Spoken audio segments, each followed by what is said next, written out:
예, 청년대학부 세우기에 있어서 아주 중요한 기도 목회를 우리가 같이 생각하겠습니다.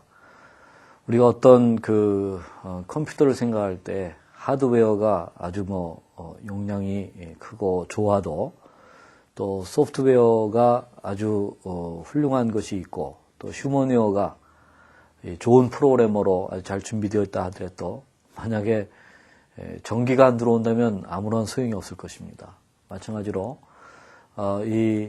우리 청년대학부 공동체 세우기 하드웨어, 소프트웨어, 휴머웨어가 아무리 훌륭해도 하나님의 성령께서 기름 부어 주시는 그러한 역사가 일어나지 않는다면 그것은 인간적인 조직을 세우는 것에 불과할 것이라고 생각합니다. 그런 점에서 이 스피릿웨어, 기도를 통하여서 하나님의 성령께서 강하게 역사하시는 그런 그 공동체가 세워지도록 하는 것이 굉장히 중요합니다. 사실 기도에 불이 붙기 시작한 젊은이들이 있기만 하다면 청년대학부 공동체를 세우기는 그야말로 쉽고 아주 수월하다고 저는 생각합니다. 사실 청년대학부의 이 부흥과 성장, 그것은 교육자를 위시해서 청년대학부의 리더와 임원들, 멤버들이 함께 기도하는 데서 일어난다고 생각합니다. 함께 기도하기 시작하면 하나님의 성령의 그러한 파도가 불기 시작합니다. 그럴 때 우리가 이 파도 타기 하는 준비가 돼 있어서 파도를 잘 타면 되는 것입니다. 청년대학부 세우기에 있어서는 기도 목회가 그런 점에서 아주 근본적인 필요라고 이렇게 이야기할 수가 있습니다. 여러분들이 잘 아시는 우리 전병훈 목사님 3일교회에 거의 8,000명, 10,000명 정도의 젊은이들이 몰려들고 있습니다.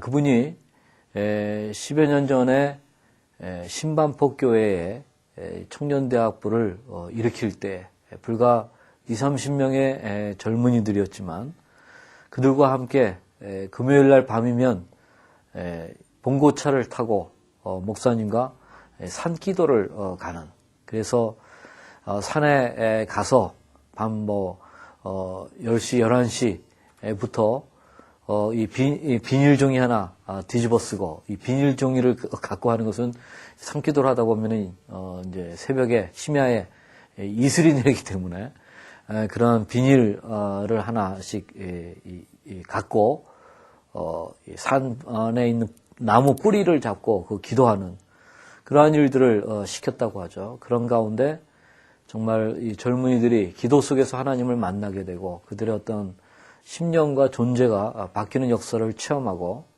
그렇게 됐을 때 신반포 교회의 청년대학부를 통하여서 일어난 정말 마른 뼈도 살아날 수 있다 하는 이 비전이 한국교회 젊은이들에게 공유되기 시작했던 것을 우리는 잘 알고 있습니다. 바로 기도 목회의 밑거름이었다고 저는 믿습니다. 근래에 이 천안에 있는 천안중앙교회라고 통합직계통의 교회인데 아주 양형주 목사님이라고 젊은 이 목회자가 계십니다. 천안에 있는 교회의 청년부가 사실 아주 약했었습니다. 그리고 이 위치가 젊은이들의 유동인구는 많지만 공동체를 이루기에는 아주 어려운 그런 여건이었습니다. 그럼에도 불구하고 우리 양형주 목사님이 젊은이들과 함께 WEEP, W-E-E-P, WEEP, 울다 라는 그런 뜻이죠. 라는 그러한 하나의 목표를 제시했습니다. 거기 WEEP의 W는 worship, 하나님을 예배하는 거고, 그 다음에 E는 evangelism, 전도하는 거고, 두 번째 E는 education, 양육하고 교육하고 훈련하는 일이고, 마지막 P는 prayer, 해서 기도하는 것입니다. 그래서 이 weep, 정말 울면서 기도하도록 하는 그러한 일들을 젊은이들과 함께 하기 시작했을 때 그 청년대학부가 놀랍게 부흥되고 또는 성장되는, 그래서 그들은 청년사역, 우리는 맨 땅에 헤딩하지 않았다 라고 이렇게 얘기하면서 그 기도로서 일궈낸 청년대학부 공동체에 대한 그 간증을 하고 있는 것을 보게 됩니다. 사실 이 기도 목회라고 하는 것은 하나님의 그러한 거하시는 처소, 성령의 이 거하시는 처소인 성전을 그 이루는 데 있어서 가장 결정적인 요소라고 저는 생각합니다. 기도 목회를 저는 이렇게 정의하고 싶습니다. 교회의 모든 사역 가운데 기도 사역을 중심화하여서, 바로 이 말은 다른 사역을 기도 사역에 비해서는 비중심화 시킨다는 그런 말이죠. 그래서 이 기도 사역을 중심화하여서 구성원을 기도의 사람으로 성장하게 할 뿐만 아니라 기도의 사람을 재생산해내고, 또한 중보기도로서 서로를 위한 이 사역을 하게 하고, 또 전 공동체가 기도 공동체가 되어서 그리스도의 몸을 성령 충만하게 세워나가도록 하고, 선교의 사명을 또한 기도함으로써 거기에 중보기도의 최우선권을 둠으로써 그것을 감당해가는 그런 그 공동체, 거기에 역점을 두는 목회를 저는 기도 목회 이렇게 정의하고 싶습니다. 어떤 분들은 이 기도 목회를 얘기하면 마치 이것은 이 공동체의 휴먼웨어를 세우는 인파워링 미니스트리, 이 제자훈련 목회와 충돌을 일으키는 것이 아닌가, 그렇게 생각하는 분들이 있습니다. 이건 전혀 그렇지가 않습니다. 제자훈련 목회라 할지라도, 또 사람을 훈련시키고 교육하는 것이라 할지라도, 이것은 성령 충만한 제자훈련, 또 기도가 충분히 밑거름이 된, 기도의 불씨가 활활 타오르는 가운데 이루어지는 그 제자훈련, 그것이 일어나야 된다고 생각합니다. 그런 점에서 이 두 가지는 보완적인 관계이지 상호 충돌적인, 이거냐 저거냐를 택할 문제가 아닌 양자택일의, 양자를 통합하는 이 보스앤드의 그런 사역인 것을 여러분들 꼭 아셨으면 좋겠습니다. 첫 번째로는 기도 목회가 중심화되어야 되고 최우선화되어야 되는 이유를 제가 몇 가지 말씀을 나누도록 하겠습니다. 기도와 관련된 책도 많고 강의도 많습니다. 그렇지만 우리 청년 목회자들이, 또 청년대학부를 세우려고 하는 리더들이 꼭 알아야 될 이 성경에서의 기도의 위상을 저는 알았으면 좋겠습니다. 기도 목회를 하니까 청년대학부가 부흥하더라 하는 이 실증적인 것보다도 먼저 성경적인 이유, 성경에서의 기도의 위상이 과연 무엇이냐 하는 것을 먼저 파악하는 것이 기도 목회 출발에 있어서 아주 기초가 되는 것이라고 생각합니다. 저는 먼저 시편 110편 1절부터 7절까지에 나오는 이 말씀을 여러분들과 함께 나누기를 원합니다. 시편 110편 1절부터 7절은 이런 말씀이 소개되어 나오고 있습니다. 여호와께서 내 주에게 말씀하시기를 내가 내 원수로 내 발등상 되게 하기까지 너는 내 우편에 앉으라 하셨도다.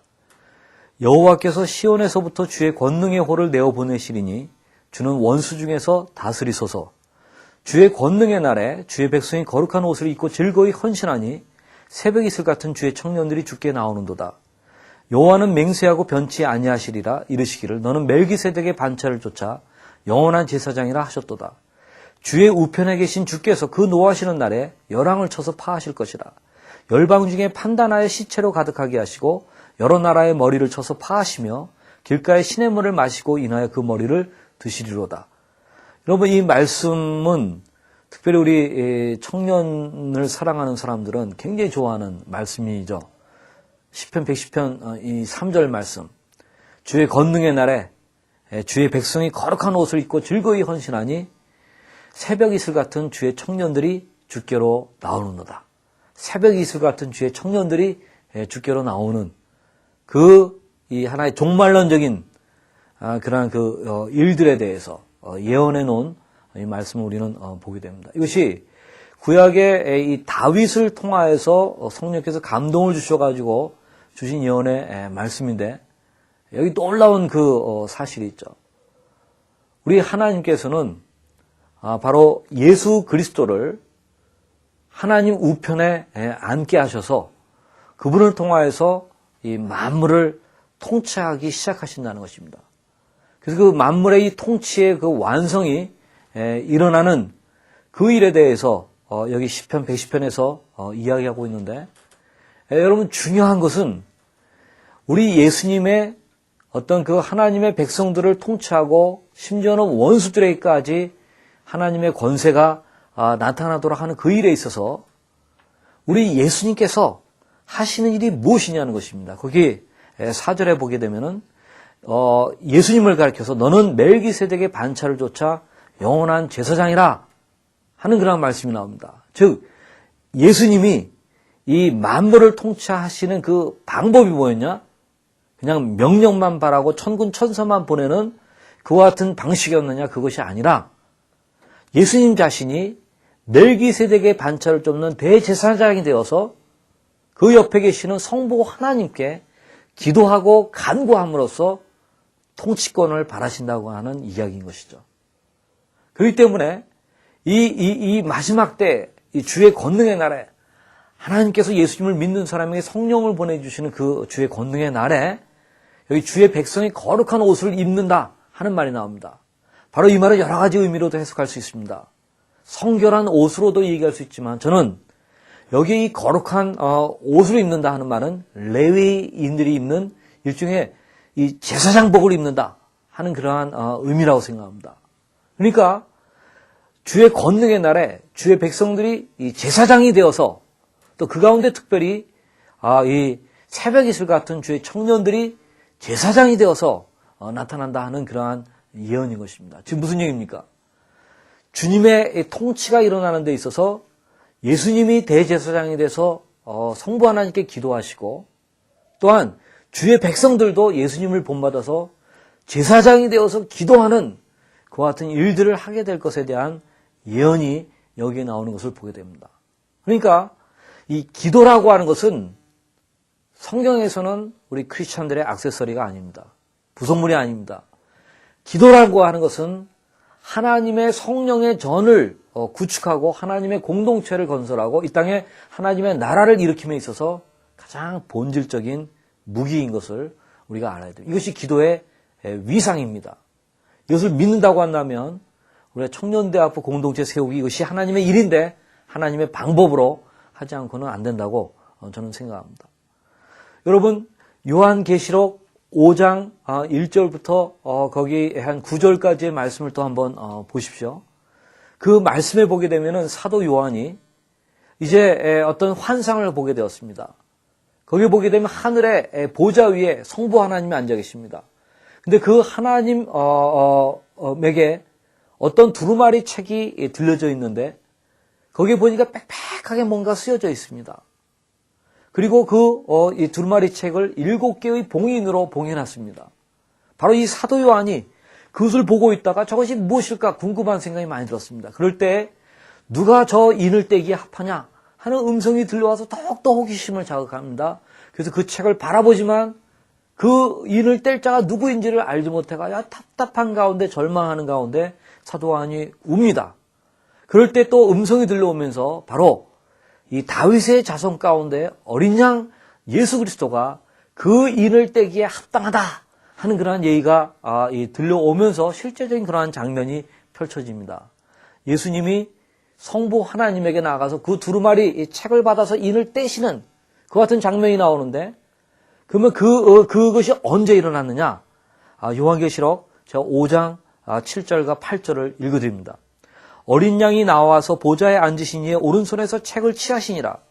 책을 취하심에 네 생물과 24장로들이 어린 양 앞에 엎드려 각각 검은 고와 향이 가득한 금대접을 가졌으니 이 향은 성도의 기도들이라.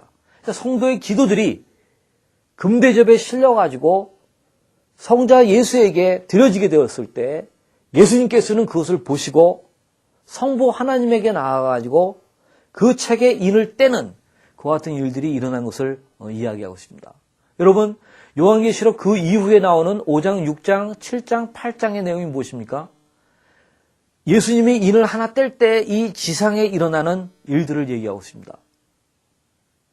성부 하나님은 역사의 기획자이십니다. 성자 예수님은 인을 떼심으로써 그 일이 일어나도록 하시는 역사의 수행자이십니다. 근데 이 일이 그냥 진공 상태에서 일어나는 것이 아니라 무명의 성도들이 기도할 때 그 기도가 이 성자 예수님에게 올라가면서 그것이 충만해졌을 때 예수님이 드디어 인을 떼시는 그와 같은 일이 일어나는 것을 보게 됩니다. 마치 우리가 훌륭한 그 건물이 있죠. 거기 그 건물을 누군가가 설계했을 것입니다. 바로 이 설계자와 같은 분이 성부 하나님이십니다. 또 설계 도면이 있으면 시공사에서 건축 회사에서 그걸 받아가지고 건물을 짓습니다. 이 시공사 역할을 하는 분이 있는데 바로 예수 그리스도라는 얘기입니다. 그리고 이 설계자와 시공회사에다가 이 건물을 짓고자 하는 사람이 돈을 주면은 그들이 움직여서 건물을 짓게 됩니다. 마치 이 성도가 기도하여서 청탁을 하게 되면, 요청을 하게 되면은 이 성자 예수님이 그것을 받아가지고 이제 그 시나리오를 시행하는 그 같은 일들을 하신다고 하는 그런 이야기입니다. 여러분, 이것이 사실이라고 한다면 이것은 엄청난 그 의미가 있다는 것을 우리가 알아야 됩니다. 요한계시록 8장 1절부터 5절에서는 일곱 번째 인을 뗄 때 일곱 나팔에 대한 얘기가 나옵니다. 이 일곱 나팔의 한 나팔은 언제 불려지느냐? 역시 이것도 성도의 기도가 향이 되어가지고 올라가게 되었을 때 이제 하나님께서는 천사로 하여금 나팔을 불게 하십니다. 그럼 나팔을 불면은 하늘 위에서 어떤 이 향로에 어떤 그런 이 땅을 향한 그런 이 진노가 부어지는 그런 역사에 대해서 이야기를 하고 있습니다. 여기서 똑같이 성도의 기도가 올라가게 될 때 하늘에서는 하나님의 어떤 이 땅을 향한 그 계획이 성취되고 실현되는 그것을 얘기하고 있는 것을 보게 됩니다. 이와 같이 기도라고 하는 것은 성자 예수님과 더불어서 파트너가 되어가지고 하나님의 뜻을 이루는 하나의 그 수단인 것을 우리가 알 수가 있습니다. 우리 하나님께서는 우리 하나님의 백성들이 기도하게 함으로써 기도를 통하여서 당신의 일에 파트너가 되게 하신 것을 보게 됩니다. 이것이 기도의 성경에서의 위상입니다. 이것이 사실이라고 한다면 우리는 우리 공동체를 세워나가는 이 귀한 일에 있어서 다른 것들을 다 비중심화시켜야 됩니다. 오직 기도하는 일에 전념하고 전무하는 그 같은 일들이 굉장히 필요하다고 생각합니다. 오퍼레이션 월드라고 세계 기도 정보라고 하는 책을 쓴 닥터 패트릭 존스턴, 그는 캠브리지의 석학입니다. 그가 20년, 30년 정도를 전 세계의 기도 정보를 모아가지고 책을 내서 많은 성도들로 하여금 기도하게 하는 일에 자기 인생을 걸었습니다. 바로 이 말씀 때문에 그렇습니다. 기도의 위상이 성경에서 이와 같이 결정적이고 근본적입니다. 이것을 믿는 사람이라고 한다면 우리 공동체를 세우는 이 하나님의 일을 함에 있어서도 역시 기도를 가장 기본으로 하고 중심으로 한다고 하는 사실을 생각하게 됩니다. 여러분, 예수님께서 이 비유 말씀 가운데 항상 기도하고 낭망치 말아야 될 것에 대하여서 말씀하시면서 어떤 이 과부가 불의한 재판관에게 부탁하는, 그래서 아주 자기가 억울한 것을 원한을 풀어달라고 요청하는, 그러나 이 불의한 재판관은 관심이 없었습니다. 그러나 이 과부가 계속하여 탄원하였기 때문에 이 불의한 재판관은 귀찮아가지고 그것을 들어줬다는 말씀을 예수님이 하시면서, 불의한 재판관이 그렇게 하였다면 하물며 선하신 하나님께서는 어떠하겠느냐? 기도하는 성도들의 기도에 그 원한을 풀어주지 않겠느냐 하는 그러한 비유의 말씀을 주시면서 누가복음 18장 8절에 보게 되면은 이런 말씀이 나옵니다. 내가 너희에게 이르노니 속히 그 원한을 풀어주시리라. 그러나 인자가 올 때에 세상에서 믿음을 보겠느냐 하시니라. 여러분, 여기에 인자가 올 때에 세상에서 이 믿음을 보겠느냐 하면서 이 인자가 올 때 예수님의 재림에 대해서 얘기합니다. 왜 갑자기 이 말씀이 나올까? 여러분들은 궁금하실지 모릅니다. 누가복음 이 18장 1절부터 8절까지의 말씀은 그 전에 누가복음 17장 적어도 20절부터 쭉 읽어가셔야 됩니다. 누가복음 17장 20절에 보게 되면은 바리새인들이 하나님의 나라가 어느 때 임합니까? 하고 예수님께 묻는 말이 나옵니다. 그러면 예수님께서 하나님의 나라는 볼 수 있게 임하는 것이 아니오 하면서 이제 하나님의 나라가 임하게 될 그때의 일들에 대해서, 징조에 대해서 말씀하십니다. 즉 재림의 징조에 대해서 말씀하고 계신 것을 보게 됩니다. 그렇게 재림의 징조를 말씀하시고 나서 18장 1절부터 이 8절 상반절까지에서는 항상 기도하고 낭망치 말고 기도해야 될 성도들의 그 의무와 방향에 대해서 얘기합니다. 그리고 나서 인자가 올 때 하고 이야기합니다. 이야기는 무슨 얘기냐? 예수님께서는 이 항상 낭망치 말고 기도할 것을 예수님의 이 재림을 기다리는 사람들이 해야 될 가장 이 종말을 살아가는 성도들의 가장 기본적인 기초요 중심이라고 하는 사실을 이야기하는 것입니다. 그런 점에서 성경에서의 기도의 위상이라는 것은 그저 모든 방법을 써본 사람들이 지푸라기라도 짚는 심정으로 하는 최후의 보루, 그 수단으로 하는 것이 아닙니다. 이것은 하나님과 더불어 역사를 움직이는 그러한 일이고 동시에 이 종말을 사는 성도들의 가장 중심화돼서 해야 될 일이 바로 이 기도라고 하는 것을 알려주는 그것입니다. 만약에 이러한 것들이 사실이라고 한다면 우리가 청년대학부 공동체를 세우는 이 귀한 일을 함에 있어서 기도가 어떠한 위치를 가져야 될까 하는 것을 알아야 된다고 저는 생각합니다. 기도 목회가 중심화되어야 되고 최우선화되어야 될 또 다른 이유들이 있습니다. 그것은 저는 우리 성도들이 경험하는 이 기도의 그 영향력을 저는 이렇게 표현하고 싶습니다. 기도란 프리모컨이다. 프리모컨이 뭔가? Prayer Remote Control. 여러분 리모컨이 뭔지는 아시죠? 바로 원격 조정 장치를 말합니다. 리모트 컨트롤. 우리가 여기서 조작하면 이 전파를 타고 또 이 디지털 세계에서의 어떤 그러한 영향을 주고받는 가운데 저쪽에서 뭔가 일이 일어납니다. 기도란 바로 그런 것입니다. 우리가 여기서 기도하면 저 지구 저편에서 우리 하나님이 들으시고 일을 하기 시작하십니다. 이 prayer remote control. 이것이 기도의 바로 핵심입니다. 우리 하나님께서는 일찍이 이 리모컨을 아주 축소시켜가지고 마치 오늘날 그 전화기가 굉장히 큰 것이 아주 축소되어가지고 손에 들려졌듯이 축소시키고 아주 하이 테크놀로지로 축소시켜가지고 아주 작게 만들었습니다.